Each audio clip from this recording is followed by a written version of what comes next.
বিসমিল্লাহির রহমানির রহিম। সুপ্রিয় দর্শকবৃন্দ, স্বাস্থ্য সচেতন সকল জনসাধারণ সকলের প্রতি আমার আন্তরিক সালাম। আসসালামু আলাইকুম। সুপ্রিয় দর্শকবৃন্দ, আজকে আপনাদের দেখাবো কিভাবে যে কোনো ধরনের সেলাই কাটতে হয় অথবা স্টিচ অফ করতে হয়, অর্থাৎ রুলস অফ স্টিচ অফ।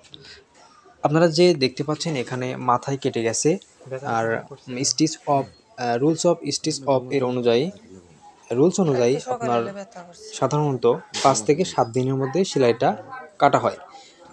এখানে আমরা দেখলাম যে 7 দিন পার হয়ে গেছে এবং কন্ডিশনটা খুব ভালো আছে। আমি চাপ দিয়ে দেখছি সেখান থেকে কোনো পোজ বের হচ্ছে কিনা। যদি পোজ বের হতো বা কাঁচা থাকতো তাহলে কিন্তু কোনোভাবেই সেলাই কাটা যেত না। আগে আমি ভালোভাবে দেখে নিলাম।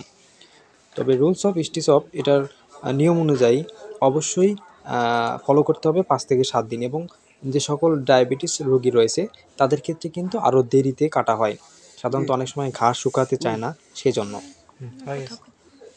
তো এটার কন্ডিশন মোটামুটি ভালো আছে। তো এই স্টিচ অফ করতে মূলত একটা মসকিটো ফর্সেপ প্রয়োজন হয় এবং একটি স্টিচ কাটিং সিজার আপনারা দেখতে পাচ্ছেন। প্রথমত মূলত ভায়োডিন 10% সলিউশন দিয়ে জায়গাটাকে ড্রেসিং করে নিতে হয়, এবং স্টিচ অফের পরে অর্থাৎ সেলাই কাটার পরেও কিন্তু জায়গাটাকে ভালোভাবে জীবাণুমুক্ত করে নিতে হয়, যেন কোনো ধরনের ব্যাকটেরিয়া ইনফেকশন না হয়। তবে আমি দেখতে পেলাম যে সেলাই কাটার পর একটু ভিতর থেকে পোজ বের হচ্ছে, তবে এটা নর্মাল। জায়গাটা খুব ভালো আছে। আপনারা কোনো ধরনের যদি সমস্যা হয়, বাড়িতে এরকম অ্যাক্সিডেন্ট করে থাকে, আর সেটার জন্য কিন্তু আপনারা বাড়িতেই এই স্টিচ অফটা করতে পারবেন বা সেলাই কাটতে পারবেন, যদি আপনাদের ইনস্ট্রুমেন্টগুলো থেকে থাকে। তো এটা না করাই ভালো, আপনাদের নিকটস্থ ডাক্তারের কাছে যাওয়াই সবচেয়ে ভালো হবে। তো আপনারা যারা আমার চ্যানেলটিকে এখন পর্যন্ত সাবস্ক্রাইব করেননি তারা অবশ্যই আমার চ্যানেলটিকে সাবস্ক্রাইব করুন এবং পাশে থাকা বেল বাটনটিকে প্রেস করুন।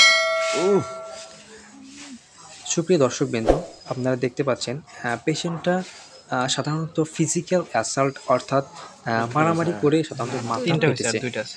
একজন ওনাকে মাথায় আঘাত করেছিল, যার কারণে মাথাটা তৎক্ষণাৎ ফেটে গিয়েছিল। তো আমি আপনাদের কাছে রিকোয়েস্ট করব, আপনারা কোনোভাবেই যেন মারামারি ঝগড়াঝাটি এগুলো করবেন না। এগুলো হচ্ছে প্রতিরোধমূলক ব্যবস্থা। আসলে কাটা-ফাটা সেলাই, আবার বিভিন্ন ক্ষেত্রে দেখা যায় অ্যাক্সিডেন্টের কারণে দুর্ঘটনার কারণে কিন্তু এই সমস্যাগুলো দেখা যায়।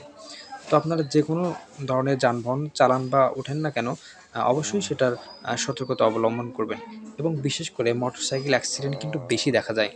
সেক্ষেত্রে আপনারা অবশ্যই নির্দিষ্ট গতিসীমা বজায় রেখে ড্রাইভ করবেন। তো সুপ্রিয় দর্শকবৃন্দ, আমি আবারও বলছি, আপনারা যারা আমার চ্যানেলটিকে সাবস্ক্রাইব করেনি তারা অবশ্যই আমার চ্যানেলটিকে সাবস্ক্রাইব করুন, এবং আরও বিভিন্ন ধরনের ভিডিও আমি আপলোড করে থাকি বা করব, সেই জন্য আপনারা চ্যানেলটিকে সাবস্ক্রাইব করে রাখতে পারেন। এবং আমি সাধারণত এই ফার্মাসিস্ট টিভিতে ওষুধ নিয়ে বিভিন্ন ধরনের আলোচনা করে থাকি, সেই আলোচনাগুলো আপনারা দেখতে পারেন।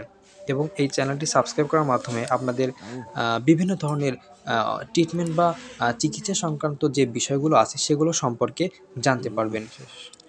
এগুলো জানা কিন্তু খুবই জরুরি। দেখুন, আমি আবার জায়গাটাকে পরিষ্কার করে নিচ্ছি,